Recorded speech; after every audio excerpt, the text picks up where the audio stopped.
Hello जी, अस्सलाम वालेकुम, welcome to the very important market updates. आज की वीडियो के अंदर कुछ आप लोगों के लिए सिग्नल्स भी हैं और ये वीडियो जरूर देख लेना क्योंकि मैंने बहुत ज़्यादा बेसिक में आप लोगों को एक्सप्लेन किया है। काफ़ी ज़्यादा लोगों की एक शिकायत होती है कि मुबशर भाई आप बहुत ज़्यादा कॉम्प्लिकेटेड वे में समझाते हो, इसलिए हमें समझ में नहीं आता। तो आज हम ऑन पॉइंट बात करेंगे, लेकिन आज की वीडियो का टाइटल आपको समझ में आ गया होगा, इंपॉर्टेंट डे है। क्यों इंपॉर्टेंट डे? क्योंकि कल हमारे पास है एफओएमसी का इंटरेस्ट रेट, और इंटरेस्ट रेट जो होते हैं वो मार्केट के लिए बहुत ही खतरनाक किस्म की चीज़ होती है। ये मार्केट के अंदर हाई इंपैक्ट डालते हैं। अगर आप फॉरेक्स फैक्ट्री में जाएं, यहाँ पर आपको बेसिकली मार्केट की सारी न्यूज़ेस मिल जाएंगी।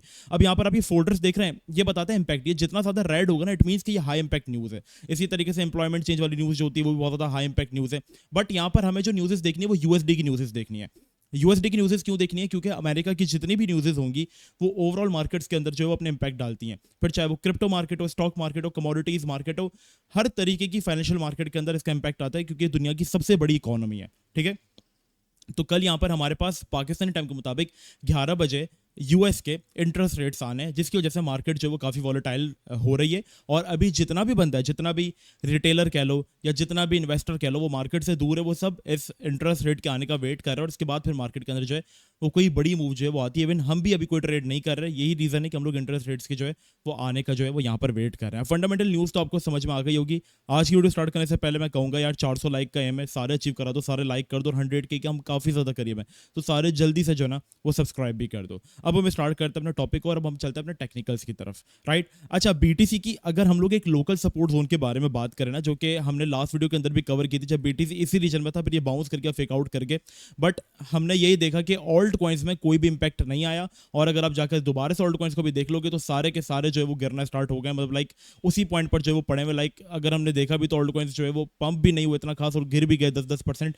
तो ऑल्ट कॉइन्स के अंदर हमारे पास कुछ खास इंपैक्ट नहीं आया। बीटीसी ने एक फेक आउट लिया जिसके साथ बीटीसी की डोमिनेंस चप्पर फाड़ कर पंप हुई यहाँ पर, और ऑल्ट कॉइन्स की ऐसी की तैसी लग गई, जिसकी वजह से कोई इंपैक्ट नहीं आया। बट अगर हम अभी की बात करें तो बीटीसी एक बहुत ही प्यारे रीजन के अंदर बीटीसी के जो है वो बैठा हुआ, जो कि एक इंपॉर्टेंट सपोर्ट जोन है।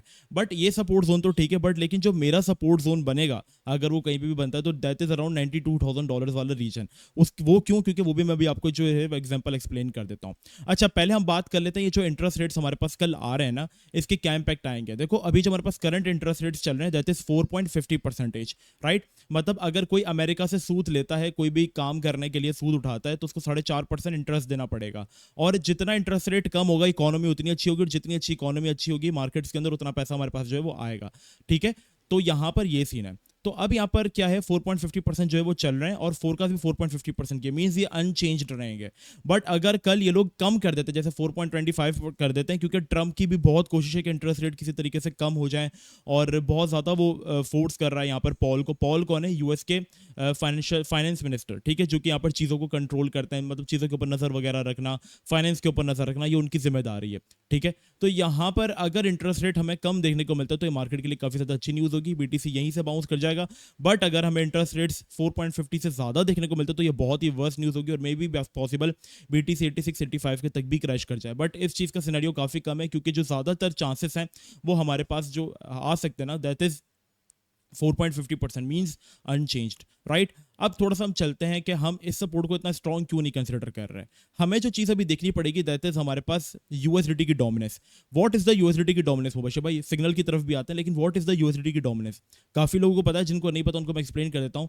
यूएसडीटी डोमिनेंस बिल्कुल मार्केट के अगेंस्ट चलती है। मीन्स जब आप अपना क्रिप्टो सेल करते हो ना, तो आप अपना पैसा किस में लेकर जाते हो? यूएसडीटी के अंदर। राइट, और जब लोगों के वॉलेट में ज़्यादातर यूएसडीटी जाएगी, मतलब सब लोग अगर क्रिप्टो सेल करेंगे तो सबके पास यूएसडीटी जाएगा। तो जितना यूएसडीटी की डिमांड बढ़ेगी, लाइक आप दो में से देख लो, ठीक है, जितना यूएसडीटी की डिमांड बढ़ी है 5%, बीटीसी और crypto stock market, sorry bitcoin और जितनी क्रिप्टो मार्केट्स हैं सारी उतना ही डंप करेंगे। लाइक जितना ये बढ़ी उतना ही ये डंप हुई। ठीक है, दो में से बीटीसी डंप हुआ और दो में से डोमिनेंस बाउंस हुई। अब डोमिनेंस का ये चक्कर था कि इसने अपना एक इंपॉर्टेंट जो रीजन था ना उसको ब्रेक डाउन किया था, जो कि मैं क्लोजली मॉनिटर कर रहा था, जो कि था अराउंड हमारे पास 5% वाला जोन। ठीक है, यहां तक नीचे विक्स तो थी बट कोई क्लोज नहीं किया। अगर ये क्लोज कर देता ना तो डोमिनेंस मजीद फॉल करती, और हम एक्सपेक्ट कर रहे थे कि हम $1 लाख को भी क्रॉस कर देते।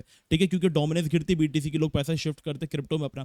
बट इसने क्या किया, फेक आउट करके यहाँ से सपोर्ट बना लिया, और अब इसके एक इंपॉर्टेंट रेजिस्टेंस की हम लोग बात करें तो वो करीब करीब में भी अगर मुझे नजर आ रही है तो वो 2% दूर है। मींस अगर यूएसडी डोमिनेंस थोड़ा और बाउंस करता है ना, तो इसका इंपैक्ट क्रिप्टो मार्केट पे बुरा आएगा और BTC can fall up to like 1 to 2%, जिसमें बीटीसी हमारे पास 92,500 वाले रीजन की तरफ जो है वो आ सकता है, ठीक है। बट ये रीजन भी बुरा नहीं है, यहाँ पे भी आप बाय कर सकते हैं, इन दो रीजन के अंदर अपनी बाइंग जॉब कर सकते हो। अगर कोई स्विंग बनाना चाह रहा है ना बंदा, तो यहाँ पर भी अपना एक 50% पोर्टफोलियो लगा दो और यहाँ पर 50%, लेकिन स्टॉप लॉस मस्ट यूज करे, ठीक है। वो इस तरीके से ट्रेड कर सकते हैं अगर उसको बिल्कुल सेफ जाना है। इथेरियम जो कि हमने लेवल मार्क कर दिया था ना वीडियो के अंदर, लास्ट वीडियो के अंदर, जब इथेरियम हमारे पास 1832 पे था, इथेरियम हमारे पास उस रीजन के अंदर आ गया। तो अगर बीटीसी हमारे पास इस रीजन के अंदर है, तो ईथ भी हमारे पास इस रीजन के अंदर जो है वो चल रहा है। कौन सा रीजन? 1750। तो अब जैसे 20-30% ईथ यहाँ पे बाय कर लो, फिर अगर गिरता है बीटीसी 92,500 या 91,500 की तरफ आता है, तो ईथ भी 1560 की तरफ आ जाएगा, तो यहाँ पर उठा लेना। आपकी एवरेज मेंटेन होगी 1650 की कुछ, फिर मार्केट दोबारा अगर बाउंस करता है तो आप अच्छे उसमें निकल सकते हो, लाइक जैसे 1950, या आप अच्छे एवरेजेस रख के निकल सकते हो। लेकिन स्टॉप लॉस आपने जो अपना जरूर ऐड करना है, क्योंकि वो मार्केट का जरूर और अहम हिस्सा है, क्योंकि मार्केट आजकल बहुत अनप्रेडिक्टेबल है, कहाँ चीज़ जा रही है कुछ नहीं पता चल रहा। ऑल्ट कॉइन्स का वही हाल है, क्योंकि मार्केट में ज़्यादातर जो पंप हुए इस बार वो हमारे पास ऑल्ट कॉइन्स नहीं हुए, सिर्फ बीटीसी पंप किया है। तो यहाँ पर अगर आप देखेंगे तो डोमिनेंस वैसे तो राइजिंग वेज फॉर्म कर रही है और डोमिनेंस को आई थिंक बीटीसी की अब गिरना चाहिए, बट यहाँ पर ये एक इंपॉर्टेंट रीजन है, अगर इसका ब्रेकआउट करती है तो ऑल्ट्स और ज़्यादा ब्लीड कर सकते हैं। बट इस एरिया को भी मैं क्लोजली मॉनिटर कर रहा हूँ, अगर इसके अब क्लोज होता है तो मार्केट के लिए खतरे की घंटी बच सकती है, दैट इज 65%। बट अगर यहाँ से रिजेक्ट होकर थोड़ा सा भी नीचे आती है तो ऑल्ट कॉइन्स के अंदर एक अच्छी रैली हम एक्सपेक्ट कर सकते हैं। अब मैं जिन कॉइन्स के बारे में बात कर रहा हूँ उससे पहले मैं आपको एक डिस्क्लेमर दे दूंगा। बाइनेंस है ना, डेली बेसिस के ऊपर हर महीने के शुरुआती एक हफ्ते के अंदर है ना कुछ कॉइन्स को मॉनिटरिंग में डाल देता है। मॉनिटरिंग मतलब वो बाइनेंस की स्पेशल कैटेगरी के अंदर आ जाते हैं, जिससे वो कभी भी कॉइन डिलिस्ट हो सकता है। अब वो मॉनिटरिंग में क्यों आते हैं? क्योंकि उसका मार्केट कैप मुसलसल कम हो रहा है, वॉल्यूम उसके अंदर इतना होता नहीं है, तो बाइनेंस पर उसको हटा देता है, क्योंकि वो इन्वेस्टर्स और रिटेलर्स के इंटरेस्ट को जो है वो पूरे तरीके से उभर नहीं पाते, तो उसको बाइनेंस पर डिलिस्ट कर देता है। मॉनिटरिंग में डालने के बाद 1-1.5 महीना रखने के बाद उसको डिलिस्ट कर देता है। तो कुछ लो कैप कॉइन्स बाइनेंस मॉनिटरिंग में डाल सकता है, ठीक है। कंफर्म नहीं है तो आप अवॉइड करो उन कॉइन्स को जिनके ट्रेडिंग वॉल्यूम 10 से 16-18 मिलियन के बीच। अगर 20 मिलियन से ऊपर है मार्केट कैप तो ठीक है, और उसका 24 आवर्स का डेली वॉल्यूम $1 मिलियन से अब होना चाहिए, तो वो कॉइन सेफ है। अगर उसका डेली वॉल्यूम 4 लाख या 5 लाख डॉलर है तो फिर थोड़ी सी खतरे की घंटी जो है वो बच सकती है उस ऑल्ट कॉइन के लिए, ठीक है। तो यहाँ पर एंटी बीटीसी सेटअप के अंदर हम देखेंगे, अब देखो मार्केट गिर रही है लेकिन एंटी बीटीसी सेटअप का REQ सेटअप है। इसके अंदर मैंने अपना स्कैल्प बनाया था, तकरीबन यहाँ पर फर्स्ट मई को मैंने इसको बाय किया हुआ था, और उसके बाद से इसने मुझे अब तक तकरीबन 10% तक का प्रॉफिट दिया हुआ है, ठीक है। तो हमें कोई एंटी बीटीसी सेटअप भी देखना पड़ेगा। एंटी बीटीसी सेटअप्स वो होते हैं जो कि बीटीसी की वजह से इंपैक्ट नहीं करते, बट इसके अंदर मोस्टली लो कैप ऑल्ट कॉइन्स हैं। तो आपने क्या करना है, सारे पैसों से साथ नहीं जाना, अपने 25% या 20% से बाय करना, और स्टॉप लॉस मस्ट यूज करना है, मस्ट यूज करना है स्टॉप लॉस। अगर आप स्टॉप लॉस यूज नहीं कर रहे तो मेरी जिम्मेदारी नहीं है, क्योंकि इन कॉइन्स को शायद बाइनेंस जो है वो मॉनिटर कर डाल सकता है। कुछ छोटी मोटी एक्सपेक्टेशन है कि बाइनेंस जो है वो डाल देगा, ठीक है। कंफर्म नहीं है लेकिन कुछ छोटी मोटी एक्सपेक्टेशन जरूर है। तो कॉइन जो क्लोजली मैं अभी मॉनिटर कर रहा हूं दैट इज फार्म, ठीक है। Form looks very good to me, इसको यहाँ पे बाय कर सकते हो, वरना 28 इसका बहुत अच्छा रीजन है। फार्म एक अच्छी रैली हमें दे देता है और काफी अच्छा होल्ड करो, काफी विक्स देता है। इसके अलावा एक और कॉइन है, ये मॉनिटरिंग के खतरे से जो है वो हमारे पास पाक है, और बाइनेंस ने इसको भी रिसेंटली लिस्ट किया है, that is epic USDT। Epic futures में भी है, तो थोड़ा सा इसके अंदर हम ज्यादा हंट नहीं करेंगे, बट एक अच्छे रीजन के अंदर ऑलमोस्ट एंटर हो चुका है।